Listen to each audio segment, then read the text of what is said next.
You Are So Beautiful by Joe Cocker, Satanic Majesties, 3 Steve Miller albums, 3 Quicksilver albums, Volunteers. I mean, I swear there were moments where I thought it would be quicker to talk about what Nicky didn't play on than what he did play on.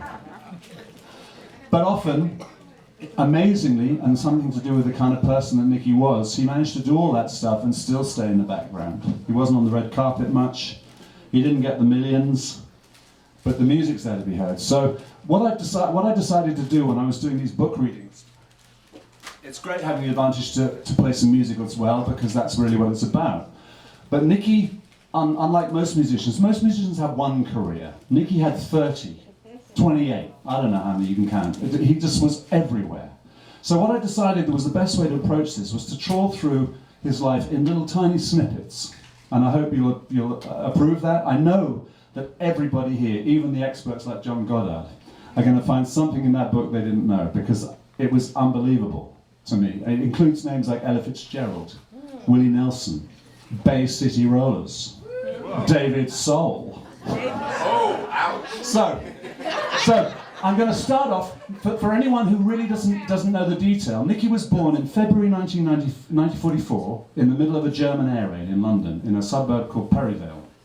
He grew up in a pretty middle-class household. They weren't poor, they weren't rich. His dad was an accountant at the Guinness Company. His mum, who I was able to interview twice before she died at age 91, told me she can remember Nicky standing at the family piano, age 3, playing like that, and it was melodies. It wasn't just goofing off. He had piano lessons in the neighbourhood, and he distinguished himself so quickly that he won a very rare scholarship to the Royal Academy of Music in London. So he was from age 11 through 16, he was going every week to the Royal Academy of Music in London studying classical music. He had the chops to be a classical guy. Unfortunately, when he was about 15, his sister Dee came home with a Jerry Lee Lewis record and a Little Richard record.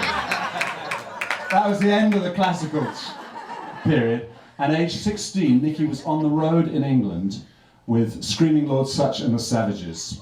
Now, Lord Sutch, not a great singer, but definitely a great showman. Not a household name in America. That was Nicky's first band. And we're talking about times, this is pioneering stuff. No managers, no real agents, no touring circuit, no motorways, no freeways. I mean, to go from London to Liverpool was a day's drive. You know, this is, Screaming Lord Sutch drove around in a tailor's van. He called it his horse box. He was the driver. No driving license, no insurance, no heating. So the band's in the back with 3 pairs of socks, plastic bags tied around their legs just to keep warm. And, you know, a basic level. This is pioneering times. So Nicky was in the Screaming Lord Sutch and the Savages. They made a very quick impression, partly due to his and the guitarist's brilliance as musicians, partly because Sutch was an amazing showman. Then the whole band was changed horses and joined Cyril Davis. Now Cyril Davis, equally a pioneer, but in this case of the blues and R&B movement. Harp player, the best guy around at the time. Cyril Davis and the All-Stars, which was exactly the same 4 musicians that backed Lord Sutch, had an opening act for 20 minutes at the Marquee Club called the Rolling Stones. That kind of sets the scene for that.